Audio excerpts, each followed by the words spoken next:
আসসালামু আলাইকুম। 3ds Max এর বেসিক টু অ্যাডভান্স টিউটোরিয়াল কোর্সের 43তম টিউটোরিয়ালে আমি ক্যাটকোর পক্ষ থেকে আপনাদের সাথে রয়েছে মোহাম্মদ রাকিব।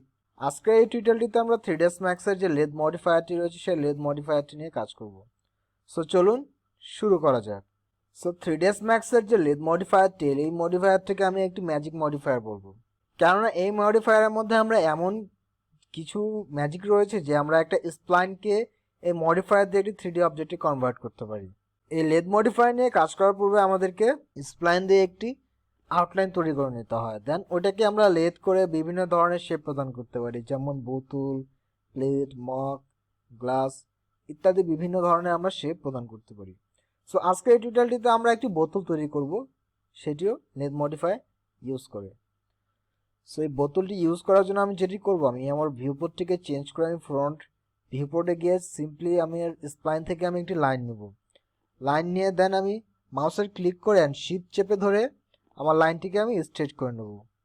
দেন একটি ক্লিক করে আমি ঠিক কিছুটা এরকম এসে দেন আবার শিফট চেপে আমার লাইনটিকে আমি স্ট্রেট করে নেব।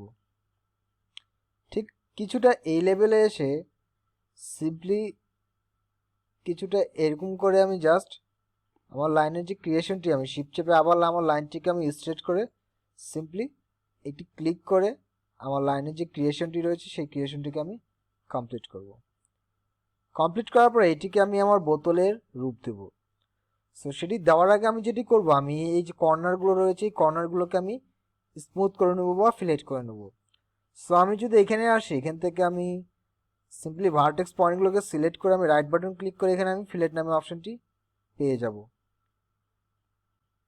বা এখানে ফিলেট নামে অপশন না থাকলে সিম্পলি আমি যেটি করব, আমি যদি একটু নিচের দিকে আসি, এখানে আমি ফিলেট নামের অপশনটি পেয়ে যাব। সো এই ফিলেট অপশনটির উপরে সিলেক্ট করে জাস্ট সিম্পলি এই কর্নারগুলোকে আমি ধরে স্মুথ করে দেব।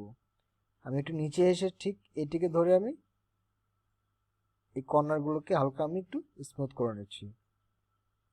ঠিক এই পয়েন্টটিও আমি স্মুথ করে নিই। নেওয়ার পরে আমি সিম্পলি যেটি করব, আমি মডিফায়ার লিস্টে আছে আমি লেদ যে মডিফায়ারটি রয়েছে সেটি এটির উপরে অ্যাপ্লাই করব। অ্যাপ্লাই করার পরে আমি এরকম কিছু একটি রেজাল্ট পাবো। এটি ঠিক করার জন্য আমি যেটি করব, অ্যালাইনটি আমি মিনিমাম রেখে দেবো। মিনিমাম রাখার পরে আপনারা দেখতে পাচ্ছেন যে আমার এখানে একটি বোতল ক্রিয়েট হয়ে গিয়েছে। আমি যদি পার্সপেক্টিভ ভিউপোর্ট থেকে আপনাদেরকে দেখাই, সো এটি হলো আমার বোতলটি।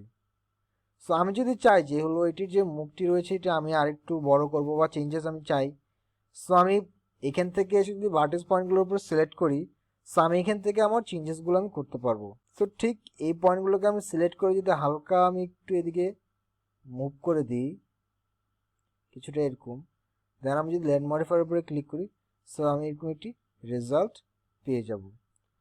সো আমি এফে এসে ভার্টেক্স পয়েন্টগুলোকে সিলেক্ট করে আমি জাস্ট সিম্পলি আরেকটু এটি চাপিয়ে দিই। দেন লেদের উপরে ক্লিক করে আমি এই রেজাল্টটি আমি পেয়ে যাব। আমি এই পয়েন্টটিকে আরেকটু উপরে উঠিয়ে দিই। ঠিক এই পয়েন্টটিকে সিলেক্ট করে আমি জাস্ট আরেকটু ড্র্যাগ করে একটু উপরে উঠিয়ে দিই। সো এই ধরনের আমরা বিভিন্ন ধরনের বোতল আমাদের এই লেদ মডিফায়ারটি দিয়ে হলো আমরা তৈরি করতে পারি, এবং অনেক ধরনের অবজেক্ট আমরা আমাদের পরবর্তী টিউটোরিয়ালগুলোতে তৈরি করব। সো আজকের টিউটোরিয়ালটি মূলত এই পর্যন্তই। আর পরে যে টিউটোরিয়ালটি আসবে সেই টিউটোরিয়ালটিতে আমরা 3ds Max এর মাধ্যমে এই লেদ মডিফায়ার ইউজ করে আমরা কিভাবে একটি গ্লাসের মডেল করতে পারি সেটি আমরা দেখব।